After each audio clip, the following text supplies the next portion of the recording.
Peace. Welcome back to another video. Let's talk about a woman's ability to love in a more superior way than men. I heard a story recently and it really struck me. There is a woman who is having a conversation with God, and during this time, there is a great war. And so there are many people who are fighting on the righteous side, who are fighting in God's favor. And the woman is lamenting to him. She's saying that she feels inferior because there are all these men out here who are putting their bodies on the line, putting their lives on the line, giving their blood, sweat, and tears for him. And she's feeling as if all she could do is sit on the sideline and isn't making a contribution to show her love for God in the same fashion that these other men are.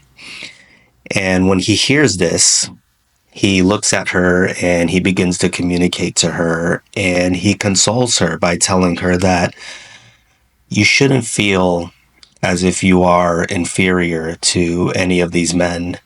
As a matter of fact, your love is more superior because you don't have to take certain actions to be in love.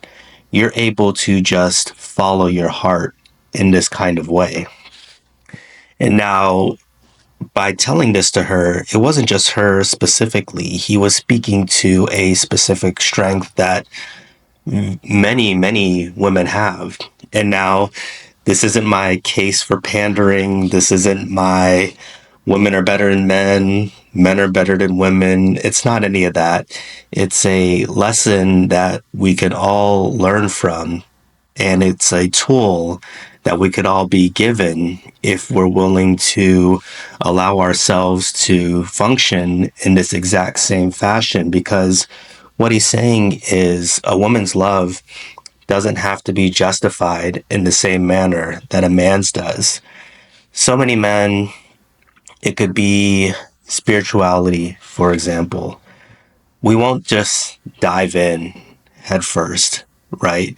We're going to need to critique, analyze, study, think about in a logical way why this is something we need to do. Where a woman will have this ability to instinctually know what's right and be able to follow her heart and to be able to lead with love.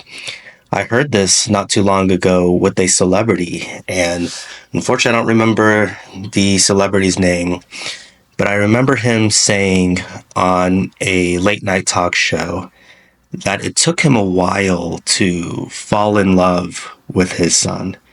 It wasn't something that happened to him immediately when his child was born. It was something that developed over time as he was able to find a connection to his son.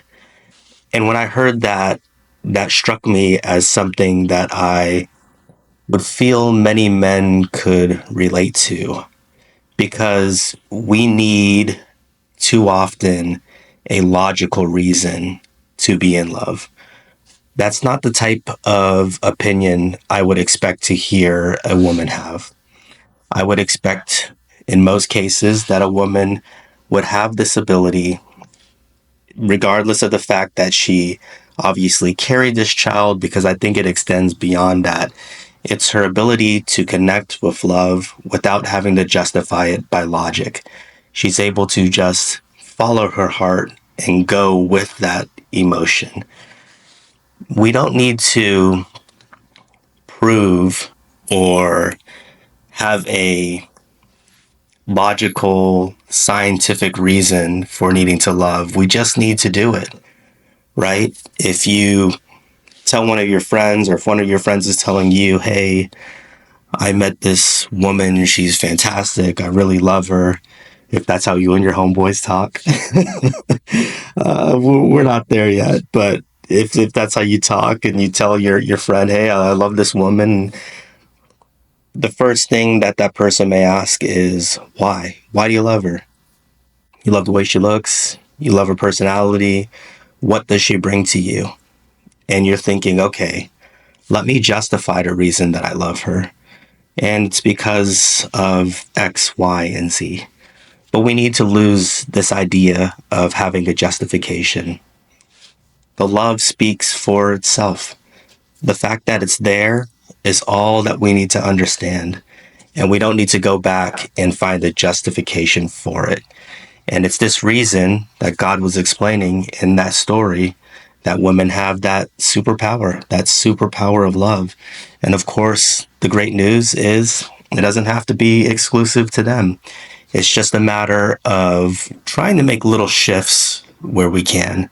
We don't need to be absolutist and say headstrong is absolutely better than being heart led, or heart led is absolutely better than being headstrong. We just want to understand a holistic way to use the tools that are available to us to help us live and function in the best way we possibly can for ourselves. So just look at opportunities to follow your heart instead of always thinking that you have to follow your mind. I learned a lot through meditation and the philosophy of meditation, how obviously our minds aren't always speaking in our best interest. Our mind is actually just constantly providing us thoughts, and sometimes they're going to be for us. Very often, they're going to be against us. One day, it's going to say, you got this. You know what you're doing. You're going to go out there, you're going to kill it. And tomorrow it's going to say, you know what? You're not really good enough. You're not really prepared. Are you sure this you? Are you sure you really belong?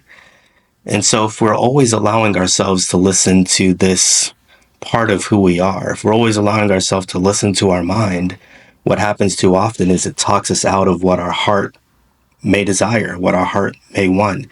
We may look at this beautiful woman or this interesting person and we're going to say, hey, I'd like to go introduce myself to that person and get to know her better and learn a little bit more about her. And your mind is going to say, hey, are you sure you want to do that? That person may reject you. That person may embarrass you. That person's very beautiful. Everybody wants to talk to her. Why would she choose you?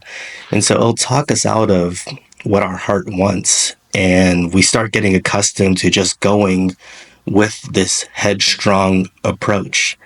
But our heart isn't scared of rejection. Our heart isn't scared of going out of the boundaries of what we're used to. And when we learn to be more comfortable in that space, then we learn to live in a positively dangerous and exciting fashion without the justifications for going for the things that we want. That's it for this one.